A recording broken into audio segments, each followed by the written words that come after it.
Yeah, so next topic we are starting with this services in OS. ऐसे तो बहुत सारे services are provided, but right now we are seeing the three major services, that is information management, process management and memory management. So let us study it one by one. Information management. Information management का basic मतलब होता है कि जो भी data या जो भी इंफॉर्मेशन अवेलेबल है जो हम कंप्यूटर में स्टोर करते हैं या whenever we need that for updating it, for retrieving it, तो वो इंफॉर्मेशन किस फॉर्म में कैसे कब कहाँ स्टोर करना चाहिए सो दैट एफिशिएंटली वो रिट्राइव भी हो और एफिशिएंटली वो स्टोर भी हो. काफी बार ऐसा होता है कि हम डेटा स्टोर करते हैं बट वो डेटा इज नीडेड फ्रीक्वेंटली, तो कौन सा डेटा कहाँ पे रखना चाहिए जिससे यूजर को ज्यादा टाइम तक वेट भी ना करना पड़े रिजल्ट्स के लिए, और डेटा भी बहुत अच्छे से मैनेज हो रहा हो and there is no loss of data as well. So ये सारा जो टेक्निक्स होता है या ये सारा जो पॉइंट्स कंसिडरेशन में आता है, that is all about information management.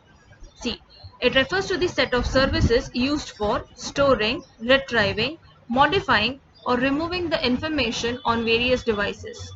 यानी जो भी इंफॉर्मेशन जैसे मैंने बोला स्टोरेज के लिए है, रिट्राइविंग, अपडेटिंग या डिलीशन के लिए चाहिए है, किसी भी डिवाइसेस पे हो या किसी भी फाइल से हो, तो उसको कैसे हैंडल करना है, that is all done under this information management.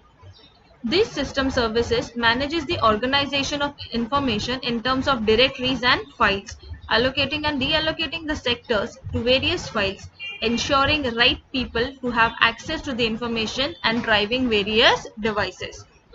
मतलब इसमें वो भी सारे पॉइंट्स इंक्लूड होते हैं, एज आई सेड कि जो भी इंफॉर्मेशन और प्रॉपर फाइल्स में या डायरेक्टरीज में मेंशन होता है, जैसा अभी देखो सी ड्राइव्स है, डी ड्राइव्स है, तो सबके पीसीज पे अपने को फुल एक्सेस नहीं होता है.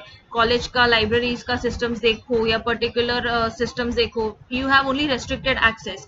सो ऐसे सी ड्राइव के काफी सारे इन्फॉर्मेशन होते हैं जिसमें इंपॉर्टेंट सॉफ्टवेयर होते हैं जहाँ पे आपको एक्सेस नहीं होता है, you know they ask for admin access और सो ये सारा जो इन्फॉर्मेशन मेंटेन करने का तरीका है कि किसको कितना राइट्स देने का टू एक्सेस, किसके सामने कितना इन्फॉर्मेशन प्रेजेंट होना चाहिए, that is all the technique when you implement, that is called as information management. Some of the system calls in IMR as listed below. System calls मतलब जैसा आप राइट क्लिक करके new folder करते हो या new file create करते हो, उस सबको हम सिस्टम कॉल बोलते हैं, क्योंकि whenever you do all this task ना, तो एक सिग्नल जाता है कंप्यूटर पे जिसको जिसके थ्रू कंप्यूटर को समझता है, कंप्यूटर या any devices which are working है, उनको समझता है कि ओके इसका मतलब है कि एक नया फाइल क्रिएट करना है, उसको सो एंड सो लोकेशन पे स्टोर करना है, या एक नया फोल्डर क्रिएट करना है जिसमें ये सारी फाइल्स स्टोर करनी है एंड सो ऑन. तो उसको हम सिस्टम कॉल्स बोलते हैं. so, few of the examples are given. जब creating a file, a directory, opening a file for reading or writing, closing a file, reading a data from file to buffer. Reading data from file to buffer मतलब जैसा suppose आपने किसी का pen drive use किया है कुछ information लेने के लिए, तो जब आप इंसर्ट करते हो लैपटॉप में, so you are copying that file and you are storing it into buffer, in the sense you are storing it in the memory of your own computer. Write the data from buffer to file, यानी आप जब अपने main memory से copy कर रहे हो in your own pen drive, hard disk और someone else's, उसको बफर टू फाइल बोलते हैं. Moving the file pointer, the way right now I am moving this pointer, that is also system call. क्यों? क्योंकि computer को पता होना चाहिए कि मैं ऐसा राइट में मूव कर रही हूँ मतलब ये कर्सर राइट जाना चाहिए, मैं ऐसा लेफ्ट में मूव कर रही हूँ मतलब वो लेफ्ट जाना चाहिए. ये सब कंप्यूटर को कैसे समझता है कि जब भी आप वो कीपैड पे हाथ रखते हो या माउस पे क्लिक करते हो तब एक क्लॉक सिग्नल जाता है. तो जब वो क्लॉक सिग्नल जाता है, that signal makes that computer understand okay this signal means it has to move right और this signal means it has to move round and so on. Read and return file status, यानी वो file available है नहीं है क्या है, तो उसका स्टेटस बताना है. लिंक क्रिएट करना, changing the working directory, yani when you copy paste it from one folder to another or one drive to another, that is change in directory. So all these things comes under information management. The next thing we study is process management.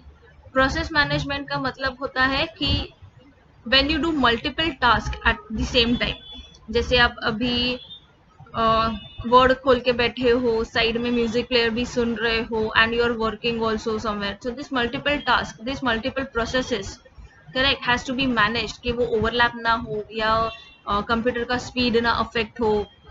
Bar bar device hang ना हो. So ये सब जिसको manage करना होता है, that comes under the process management. In multi-user operating system, a number of users located at different terminals run the same or different programs. A computer has only one CPU and it can execute only one instruction belonging to any one all of these programs. In such a case, the operating system has to keep a track of all the running programs called as processes. अभी जैसा internet के through सब लोग connected होते हैं, for example Google ही ले लो. Google इन अ वे देखा जाए for us it is like only one system, ऐसा गूगल है. So even I am accessing Google और मेरे साथ अभी फिलहाल करंट टाइम पे हजारों लोग गूगल पे एक्सेस कर रहे होंगे. सो इसका मतलब ये नहीं कि वो गूगल का सिस्टम क्रैश हो जाना चाहिए. They have to manage that process so well कि पहला रिक्वेस्ट किसका आया है वो कितना क्विकली फुलफिल हो सकता है, या प्रायोरिटी बेस पे किसका रिक्वेस्ट आया है तो पहले उसका फुलफिल होके बाकियों के रिक्वेस्ट पे ध्यान देने का. तो ये जो मल्टीपल रिक्वेस्ट या ये जो मल्टीपल टास्क अवेलेबल होते हैं जिसमें सिर्फ एक ही सिस्टम लोडेड रहता है, वहां पे वो जो मल्टीपल टास्क है उन्हें हम प्रोसेसेस बोलते हैं. तो different programs, even no Google is still a bigger picture, wider picture. Even if you consider this PC, इस पीसी पे भी अभी मल्टीपल टास्क हो सकते हैं. जैसे I am recording this lecture, side by side अगर कभी मुझे नोट्स बनाना है तो I type the notes in the word, I create an Excel sheet and put data there also, I start the music player also, I start the Google also. So ये multiple programmes जब run होते हैं एक ही PC पे, अपना CPU तो एक ही है, यहाँ पे प्रोसेसर एक ही है, पर ये जो मल्टीपल टास्क हमने एक साथ चालू किए हैं वो multiple task are termed as processes. तो ये प्रोसेसेस प्रॉपर ऑर्गेनाइज्ड वे में हैंडल होने चाहिए, one after the other. Overlap नहीं होना चाहिए और ना ही पीसी हैंग होना चाहिए. That's it.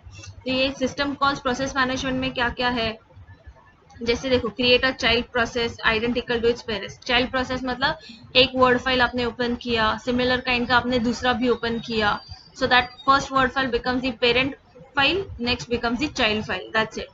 Creating a process, terminating a process, blocking a process, dispatching a process. Creating a process मतलब फिलहाल मैंने ये चालू किया, अभी मैं ये बंद करके गूगल कर ऑन करूँ, गूगल क्रोम ऑन करूँ यहाँ पे, या फिर ये फोल्डर एक्सेस करूँ.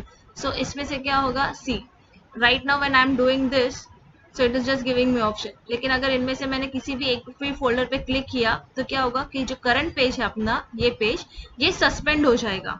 सस्पेंड होना मतलब टेम्पररीली वो ऑपरेशन हॉल्ट हो जाएगा, और मैं जिस पे क्लिक कर रही हूँ वो चीज एक्टिव हो जाएगा, यानी उसके लिए the process will be created.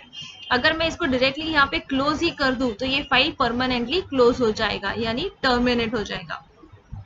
So when we talk about creating terminating a process, मतलब कौन से प्रोसेस को आप करंटली हैंडल कर रहे हो, उसका कितना यूजेज है, उसको टेम्पररीली सस्पेंड करके किसी और प्रोसेस के पास जा रहे हो. जैसे अभी मुझे कुछ डेटा चाहिए इसमें से, बट वो यहाँ पे अवेलेबल नहीं है, लेकिन मुझे पता है कि मैं गूगल करूंगी तो वो मुझे मिलेगा.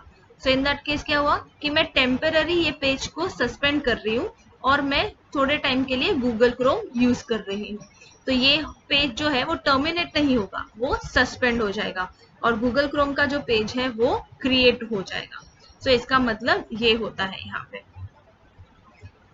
And next we have memory management. Now memory management का मतलब होता है कि जो हमने देखा था कि कौन सा प्रोसेस कब है, कहाँ पे है, कैसे है, तो उसको कितना मेमोरी चाहिए है टू स्टोर दैट प्रोसेस. तो अकॉर्डिंगली डेटा देख के, उसका साइज देख के मेमोरी अलोकेट होता है, और जब भी डेटा डिलीट होता है तो मेमोरी डीअलोकेट होता है. So based on the requirements the memory is allocated.